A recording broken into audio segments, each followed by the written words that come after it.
5 años tienen que decir pasamos a primero.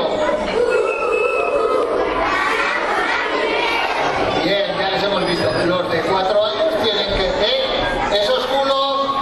Los de 5 años, Guzmán, mándale sentarse a los de al lado tuyo. Los de 4 años tienen que decir sí, pasamos a 5, subimos arriba. Y los de 3 años tienen que decir, aquí estamos los pequeños. Estos pequeños ya. Quiere decir que estamos todos. Muy bien, muy bien. Vale, pues lo primero que quiero es O.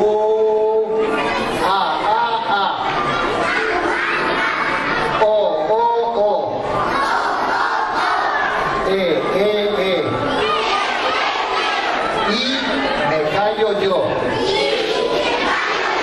Bien, pues ahora que estáis calladitos, lo primero que quiero hacer es agradecer a los padres y madres que se han preocupado de organizar la entrega del PER, el pan y el mosto. Un aplauso para esos padres y esas mamás que nos ayudan tanto.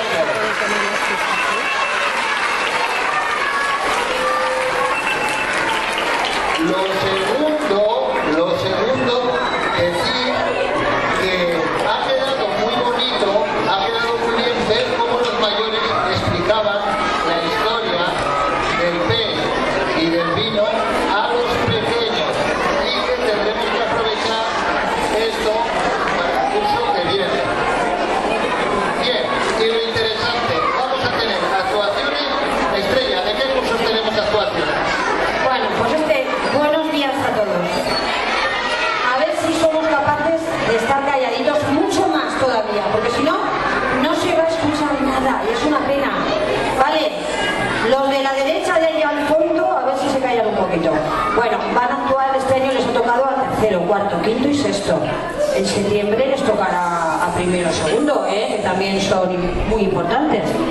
Van a hacer alguna danza de La Rioja, van a cantar una canción muy de fiestas que les podéis ayudar con la letra y va a empezar tercero. Sí, pero entre medio va a haber sorpresas. Entre medio de las actuaciones tenemos sorpresas. Igual algún padre o alguna profesora tiene que salir aquí, No sabemos qué va a pasar. Bien, Estrella, manda a los de tercero. Venga, a ver, los de tercero que están ya dispuestos con sus palos, porque son danzas de palos, que no son para pegar, no, son para bailar. Aquí se pone el grupo del A y B, mejor, ¿verdad? B. ¿Y el A dónde anda? Que no los veo. Ah, pues ¿a qué esperáis? Venga, venís aquí el A y los palos ya, rápido. Bueno, esta danza se baila en Matute, pero se baila en muchos pueblos de La Rioja. Se titula La Fragua o los oficios, porque van a hacer oficios antiguos. Sastre, barbero,